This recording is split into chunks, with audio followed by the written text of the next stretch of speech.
I just wanted to make this real quick video to get across this main point of Robert Kiyosaki's cash flow quadrant. Because when people are looking to build a leverage-based business or they're looking to build residual income, that's for things that they work on once but then pay them over and over and over. This is an absolutely essential thing to understand. So I'm going to take a look at first this left side of the quadrant. That's split into these two halves, the employee part and the self-employed part. But the reason I cut it in half is because 90% of the people are over here on this side and only 10% of the money. Big thing to understand. Whereas on the right side, keep in mind that there's what is left. So there's 10% of the people, but 90% of the money.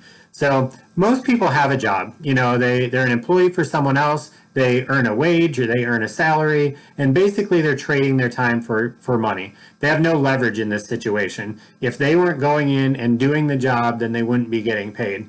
And so that's where most people end up. You may have people also that are in this self-employed quadrant, and what that means is that you own a job. Now, what I mean by that is simply that a lot of these people maybe went to school for a long time, acquired a lot of skills. They went out and started their own business because they were really good at the specialty or the thing that they do. But again, you own a job because if you're not going in, you're not making any money and you have no leverage. You may make a little bit more money for your time, but you're still trading your time for money. So let's take a look at this fun side, which is the right-hand side. And this is where people tend to enjoy a little bit of freedom because not only do they have a system working for them, but what that means is that since their system is continually producing income, that frees up their time so that they can put their time into the things that they care about.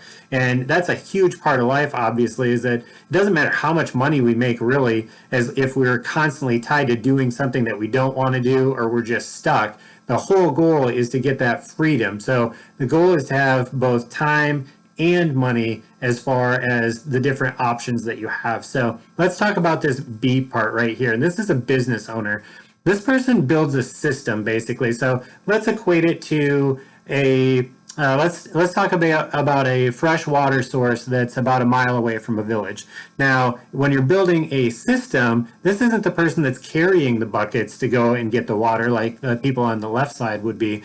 This is the person that starts building a pipeline. They go to the store, they pick up their spade to start digging the trench, they buy the pipes, they buy the faucet, they buy the meter, they work on it, and they work on it, and they work on it, and they're not making a lot of money at first, but eventually what happens is that fresh water source is now connected to that town, and it's through the pipeline that this person built. And now this person doesn't have to build a pipeline anymore. It's already built, but when people want water, they turn the faucet on, the meter runs, and the person that built the system gets paid. So this, again, is a way to create a residual source of income. And this is all about what home businesses are about, simply because you're able to work with a lot of people, each doing little bits of effort that adds up to basically a lot of different income coming in. But it's all in small pieces. It's a lot of people doing the work and getting paid a little bit from a lot of people's effort. So the way this has this listed is 1% of 100 people's effort, and that equals your income. And that's leverage, because say that you weren't one of those 100 people that were putting in the time at any certain day.